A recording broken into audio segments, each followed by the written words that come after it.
कांग्रेस के नेता राहुल गांधी एक बार फिर बैकफुट पर नजर आ रहे हैं। बिहार विधानसभा चुनाव के पहले चरण की वोटिंग से ठीक एक दिन पहले कांग्रेस नेता राहुल गांधी ने बुधवार को हाइड्रोजन बम बताकर हरियाणा चुनाव में कथित वोट चोरी पर प्रेस कॉन्फ्रेंस की।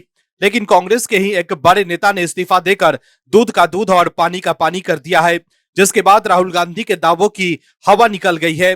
दर्शकों, राहुल गांधी ने एच फाइल्स पेश कर दावा किया कि हरियाणा में 25 लाख वोट चोरी हुए, जिसमें 5.21 लाख डुप्लीकेट वोटर, 93,174 अमान्य वोटर और 19.26 लाख बल्क वोट शामिल हैं। राहुल गांधी ने कहा कि यह साजिश पूरे राज्य स्तर पर है। पोस्टल बैलेट में कांग्रेस 76 सीटों पर आगे थी, लेकिन अंत में 22,779 वोटों से हार गई। हमारे पास 100% सबूत है। वहीं प्रेस कॉन्फ्रेंस में राहुल गांधी ने बिहार के कई वोटर्स को मंच पर बुलाया और दावा किया कि उनके नाम वोटर लिस्ट से काट दिए गए हैं।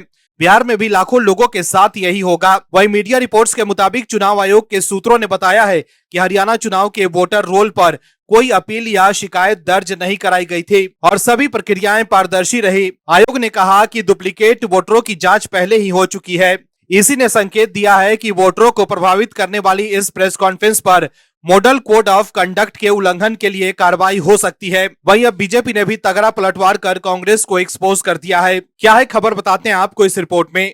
दर्शकों, राहुल गांधी द्वारा इस बार भी पुराने आरोपों को ही विस्तार से हरियाणा राज्य के संदर्भ में दिखाया गया और बिहार को लेकर डर जताया गया, जो ये बताता है कि कांग्रेस पार्टी चुनाव से पहले ही हार मान चुकी है। ऐसे में सवाल उठ रहा है कि क्या बिहार में संगठन की कमी से जूझ रही कांग्रेस पार्टी अपनी हार का नया बहाना ढूंढ रही है और वोट चोरी के आरोपों के नाम पर अपना चेहरा बचाने की कोशिश कर रही है। वहीं राहुल गांधी के आरोपों पर पलटवार करते हुए बीजेपी नेता और केंद्रीय मंत्री किरण रिजिजू ने राहुल गांधी के आरोपों पर जवाब देते हुए कहा है कि 2004 में भी सारे एग्जिट पोल्स बीजेपी की जीत का दावा कर रही थी, पर हम चुनाव हार गए, पर हमने तो कोई हल्ला नहीं किया।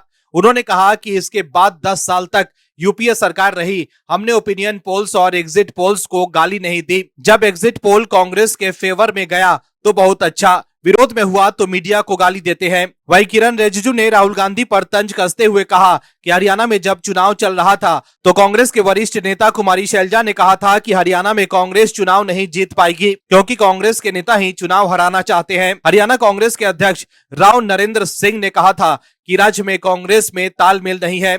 रिजिजू ने कहा कि कांग्रेस के नेता कह रहे हैं कि अपनी वजह से हारे हैं। इसके अलावा रिजिजू ने यह भी कहा कि इसके बाद कांग्रेस के एक पूर्व मंत्री ने इस्तीफा देकर साफ कहा कि कांग्रेस हरियाणा में इसलिए हारी क्योंकि उसके नेता ही जमीन पर काम नहीं कर रहे थे।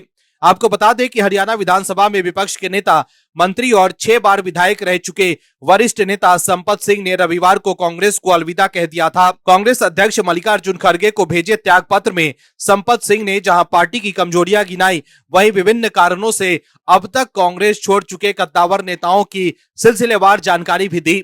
संपत सिंह ने कहा कि उन्हें अब विश्वास नहीं रहा कि कांग्रेस पार्टी हरियाणा की जनता का मजबूत प्रतिनिधित्व प्रदेश की राजनीति में कर सकती है। खड़गे को भेजे अपने इस्तीफा में संपत सिंह ने साफ कहा था कि कांग्रेस हरियाणा में आपसी गुटबाजी और जनता से जुड़ाव खोने की वजह से हारी है, लेकिन राहुल गांधी हरियाणा में वोट चोरी को लेकर आरोप लगा रहे हैं। दर्शकों, आपको याद होगा कि कैसे हरियाणा चुनाव के दौरान कुमारी शैलजा ने नाराजगी जाहिर की थी, कैसे हुडा और शैलजा ग्रुप एक दूसरे से लड़ रहे थे। इन्हीं बातों को याद दिलाकर बीजेपी राहुल गांधी को एक्सपोज कर रही है। वहीं किरण रिजिजू ने यह भी कहा कि राहुल गांधी बार बार बोलते हैं कि एटम बम फोड़ने वाले हैं, पर इनका एटम बम फटता क्यों नहीं। बीजेपी ने कहा कि कांग्रेस के प्रदेश अध्यक्ष राव इंद्रजीत ने माना था कि कांग्रेस पार्टी में ग्रास रूट स्तर पर तालमेल ही नहीं है, फिर कांग्रेस कैसे जीत सकती है। रिजिजू ने कहा कि हरियाणा में वोट चोरी हुई तो पोलिंग एजेंट ने आपत्ति क्यों नहीं दर्ज कराई। वोटर लिस्ट में नाम काटने के बाद नाम जोड़े जाने की व्यवस्था है। उनके अपने नेता कह रहे हैं कि कांग्रेस अपनी वजह से हारी है, जबकि राहुल गांधी का ये कहना है कि वोट चोरी से हारे। इस पर आखिर कौन भरोसा करेगा। दर्शकों, सवाल है कि फिर राहुल गांधी वही आरोप लगा रहे हैं, लेकिन अपने सबूत को लेकर कोर्ट क्यों नहीं जा रहे हैं। वहीं कांग्रेस के नेता संपत सिंह ने इस्तीफा देकर जो आरोप लगाए थे कि पार्टी में गुटबाजी चरम पर है और इसी वजह से कांग्रेस हारी है, उसको लेकर राहुल गांधी क्यों कुछ नहीं कहते हैं। Bureau report, OMH news. आप दर्शकों से विनम्र निवेदन है कि चैनल को सब्सक्राइब जरूर करें।